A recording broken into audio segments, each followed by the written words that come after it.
कैसे कटा ब्रह्मा जी का पांचवा सिर। सनातन धर्म के सूत्रधार त्रिदेव को माना जाता है।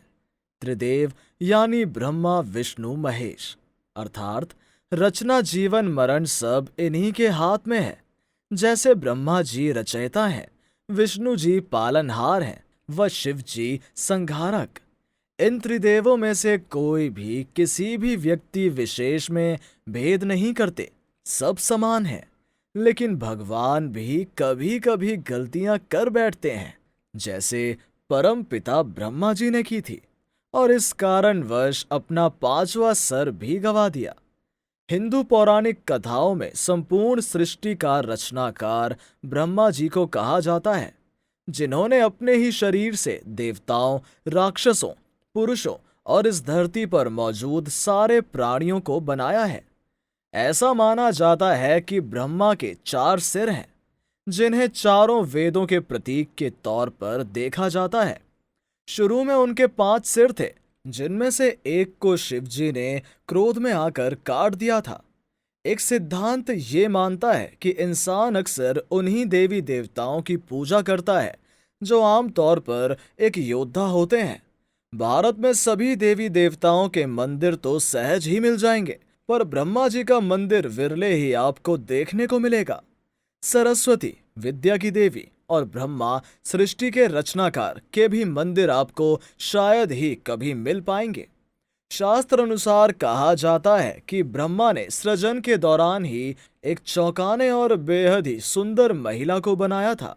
हालांकि उनकी यह रचना इतनी सुंदर थी कि वो उसकी सुंदरता से मुग्ध हो गए और ब्रह्मा उसे अपनाने की कोशिश करने लगे।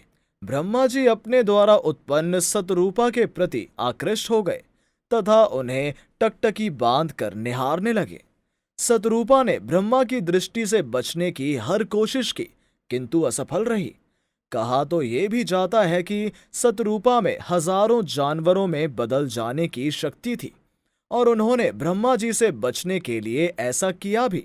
लेकिन ब्रह्मा जी ने जानवर रूप में भी उन्हें परेशान करना नहीं छोड़ा।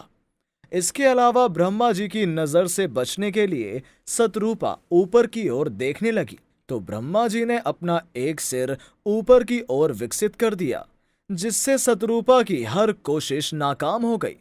भगवान शिव ब्रह्मा जी की इस हरकत को देख रहे थे। शिव की दृष्टि में सतरूपा ब्रह्मा की पुत्री थी, इसलिए उन्हें यह घोर पाप लगा। इससे क्रोधित होकर शिव जी ने भैरव का रूप लिया और ब्रह्मा जी का 5वां सर उखाड़ दिया, ताकि सतरूपा को ब्रह्मा जी की कुदृष्टि से बचाया जा सके। तब ब्रह्मा जी अपनी चेतना में आए और शांत हुए। शास्त्र अनुसार भगवान शिव ने इसके अतिरिक्त भी ब्रह्मा जी को शाप के रूप में दंड दिया। इस श्राप के अनुसार त्रिदेवों में शामिल ब्रह्मा जी की पूजा उपासना नहीं होगी। इसलिए आप देखते हैं कि आज भी शिव एवं विष्णु पूजा का व्यापक चलन है, जबकि ब्रह्मा जी को उपेक्षित रखा जाता है।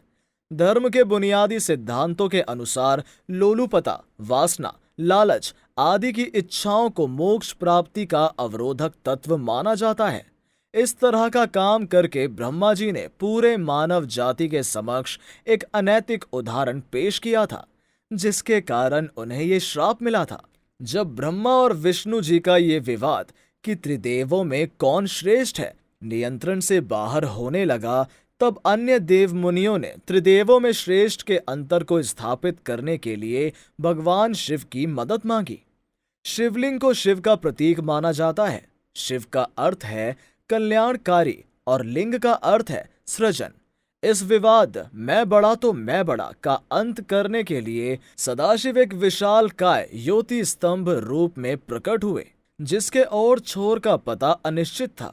शिव ने उन दोनों को चुनौती दी कि जो भी इस शिवलिंग के किसी भी छोर तक पहुंच जाएगा, उसी का वर्चस्व सबसे बड़ा होगा। ये सुनते ही ब्रह्मा ने एक हंस का आकार ले लिया और वर्चस्व साबित करने के लिए शिवलिंग के ऊपर की ओर उड़ान भरी। वहीं विष्णु एक सूअर के रूप में वेश बदलकर शिवलिंग के नीचे के क्षेत्र में उतरे। जैसे ही कुछ दूर तक विष्णु जी ने यात्रा तय की, उन्हें एहसास हुआ कि इससे पहले भी शिव ने उन्हें मात दी थी। अतः विष्णु लौट आए और भगवान शिव को सुप्रीम रूप में स्वीकार किया। वहीं ब्रह्मा ने रास्ते में ऊपर की तरफ बढ़ते समय केतकी फूल से मुलाकात की और केतकी को ये बोलने के लिए मनाया कि वो शिव को जाकर बताएं कि ब्रह्मा शिवलिंग के सबसे ऊपर छोर तक पहुंच गए हैं।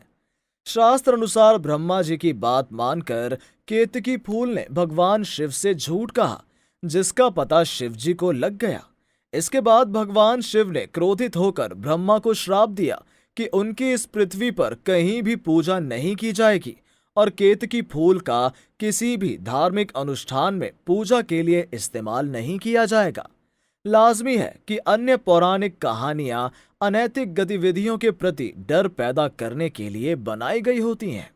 बहरहाल भारत में ब्रह्मा जी के कुछ ही मंदिर हैं, जिनमें से राजस्थान के पुष्कर में स्थित ये मंदिर प्रमुख है। इस स्थान को ब्रह्मा जी का घर भी कहा जाता है। मान्यता है कि मुगल शासक औरंगजेब के शासनकाल के दौरान अनेकों हिंदू मंदिरों को ध्वस्त कर दिया गया। ब्रह्मा जी का यही एकमात्र मंदिर है जिसे औरंगजेब छू तक नहीं पाया। इस मंदिर का निर्माण 14वीं शताब्दी में हुआ। आमतौर पर इस मंदिर को 2000 साल पुराना माना जा रहा है।